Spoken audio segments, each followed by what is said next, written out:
Did you ever hear the tragedy of Darth Plagueis the Wise? The detective asked, resting both arms on the table. As the light hanging from a singular cable slightly swirled in the small, condensed room, giving just enough light to illuminate both men as they started their discussion, the interviewee looked up from the table. He stared at the detective awkwardly. "Star Wars?" he asked with one eyebrow raised. "You're starting our interrogation by quoting Star Wars?" The interviewee was dumbfounded. He had been held in a small jail cell for about 2 weeks, no shower, and disgusting food. The crime they thought he committed was irrelevant. After all, there is no way to prove that he did it. Nevertheless, he was held for weeks in a cramped space, eating nothing but partially cooked beans and moldy bread. Everyone in there telling him that he's a murderer and he should be ashamed, that he's an animal and he should be put down. And this is the best the detective can come up with? A quote from Star Wars? "I'm trying to make a point," the detective said. He turned his gaze towards the one-sided mirror. The interviewee also turned his gaze to the one-sided mirror and asked, "And what might that be, detective?" "That everyone, every criminal, no matter how heinous or despicable the crime, is still human," the detective said, fixing his gaze back on the interviewee. "That you work from 9 to 5, you go home to binge-watch Netflix, Hulu, or Disney+, that you know different references to movies such as Star Wars, like most of the world does," he said, resting one hand on his lap. I see," said the interviewee, resting his cuffed hands on the table.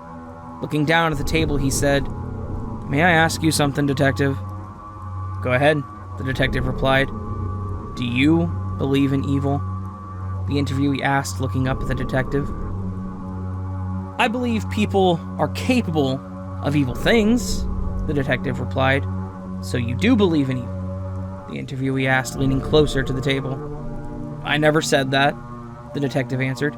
"So then you don't believe in evil?" "I never said that," the detective said, leaning back in his chair.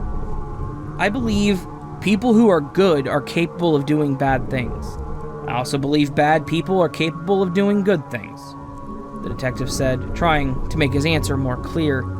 "However, I don't believe anyone is truly good or evil. I believe it all depends on the situation that the particular person is in at the time, the decision that they make in the heat of the moment, so to speak," the detective said, turning his gaze back to the one-sided mirror. "So your perception of evil is that it's solely based on what a person does in the heat of a moment?" the interviewee asked. His voice had a hint of confusion as one eyebrow raised. "Well, I guess you could put it like that," the detective said, his gaze still fixed on the one-sided mirror. "I see," said the interviewee, looking back down at the table. There was silence in the room for a moment, and then the interviewee took a breath and asked, "What about people who kill children, detective? Do you believe they're evil?" The detective quickly switched his gaze back to the interviewee and blankly stared at him for a moment. A bead of sweat slowly dripped down the detective's face as he replied, "I believe killing children is one of the most horrendous and unspeakable crimes that a person can commit," the detective said. The tone of his voice indicated that he was clearly agitated. "However, I do not believe that somebody is born with the desire to kill a child, if that's what you mean." "I see," the interviewee said, while slightly raising one of his eyebrows. "What about someone who drinks the blood of another human? Would you call them evil, detective?" The detective stared at the interviewee, clearly unnerved by his question. "Why on earth would you ask me that?" The interviewee leaned in closer to the table and softly said, "I'm curious." A hint of a smile spread across his lips. "Well, what you're talking about isn't human. Only a creature would be capable of doing such a thing, therefore we can't judge it on human principles," the detective answered. "All right, fair enough, detective," said the interviewee, leaning back in his chair, his quiet smile still present on his lips. "A creature who drinks the blood of an innocent human, who drains them dry, would you call that creature evil?" asked the interviewee, his smile growing ever larger. "That's solely dependent on the creature," answered the detective, moving his chair back ever so slightly. "If a creature is doing it simply, just for food, Because it needs to drink blood in order to survive, answered the detective, trying to not seem frightened, as the interviewee was clearly insane. A creature that doesn't know the difference between an innocent man and a person who is deserving. Then, no, I wouldn't say it's evil at all. It's just doing what it needs to survive, said the detective, his breathing becoming more heavy and fluttered, his heartbeat becoming slightly faster and louder. But what if the creature did know the difference? Asked the interviewee, his smile clearly visible now, so much so that the detective could see his white teeth slightly protruding from his lips. What if it knew the difference between the person who was innocent and a person who is completely deserving, yet it chose the innocent person anyways? Asked the interviewee, his smile now gone. It shifted to a blank, cold expression.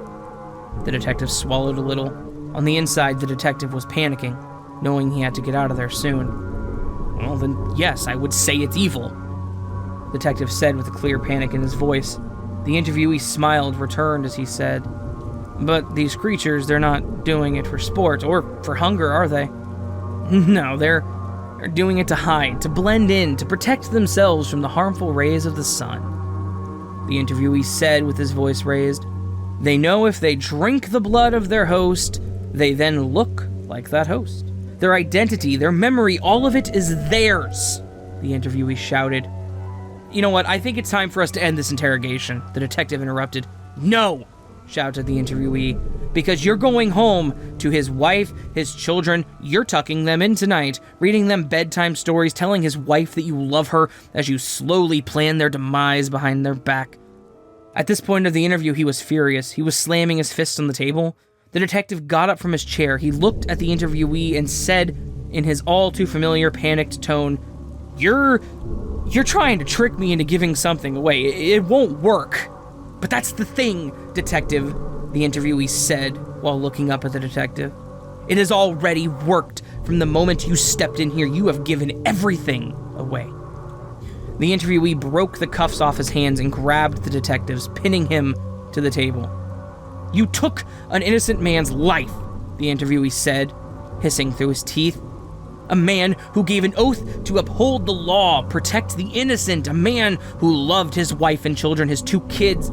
The detective had a single tear streaming down his face. "Please don't kill me," he softly pleaded as tears streamed across his face. "If I let you live, you will kill them," the interviewee said as he pulled out a small wooden stake from the pocket of his prison jacket.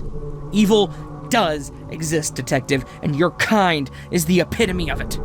Then he stabbed him through the heart. As soon as he did, the creature reverted back to its animalistic bat-like form. The interviewee, breathing heavy, looked up in the mirror and said, "It's done."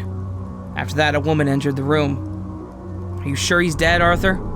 Arthur, clearly annoyed, stared at her and said, "Well, it's a vampire and it has a wooden stake through its heart, so unless its heart is in a different place, I'm pretty sure it's dead," he said, looking back down at the creature. "So how long did it take you to find out this time?" she asked, also looking down at the creature. "I knew from the moment he walked in the room. His pupils didn't shrink when the lights hit them." The woman looked up at him. Fascinated, she asked, "Even then, how are you able to find out so quickly?"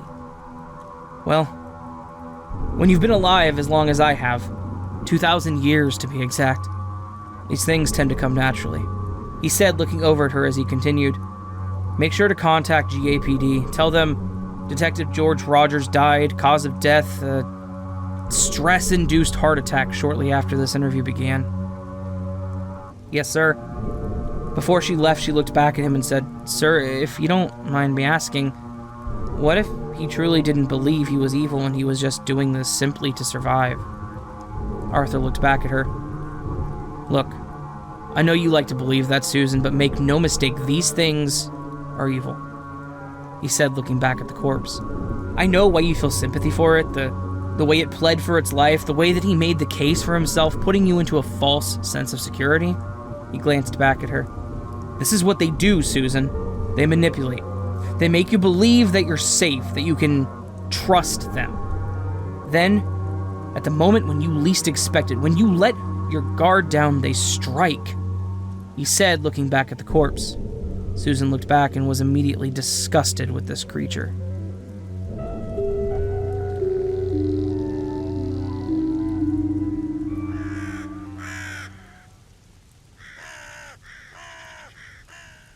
Hey there, friends. I hope you enjoyed the story. This was Perception of Evil by Randocalrissian12345, which is also a Star Wars reference. Really? A Star Wars reference? Sorry, had to.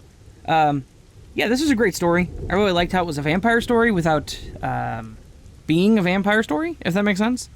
I feel like the vampires are very close to skinwalkers at this point. They're able to be the people that they consume, which is really a cool way of doing it. So thank you, man. I do appreciate you letting me read the story, and I really do just appreciate the story, honestly. It's a really good one. If you all did enjoy this story and would like content like this, or content that is so vastly different, it's like comparing headphones to wedding dresses, please consider joining the Nevermore. To join the Nevermore, all you have to do is hit that subscribe button and the bell icon next to it, and that makes you part of the Nevermore. You can also do things like support the Nevermore by supporting me on Patreon or Ko-fi, liking me on Facebook, following me on Twitter, joining the subreddit, or submitting a story to me you would like me to read in the link that's down in the description. And every single one of these is always appreciated. All that said, friends, I hope you have a beautiful day and a fantastic night and a great weekend or whatever. I don't know what day it is. Yeah, I love you all. Have a fantastic day. See you the next time, but until then, sleep well.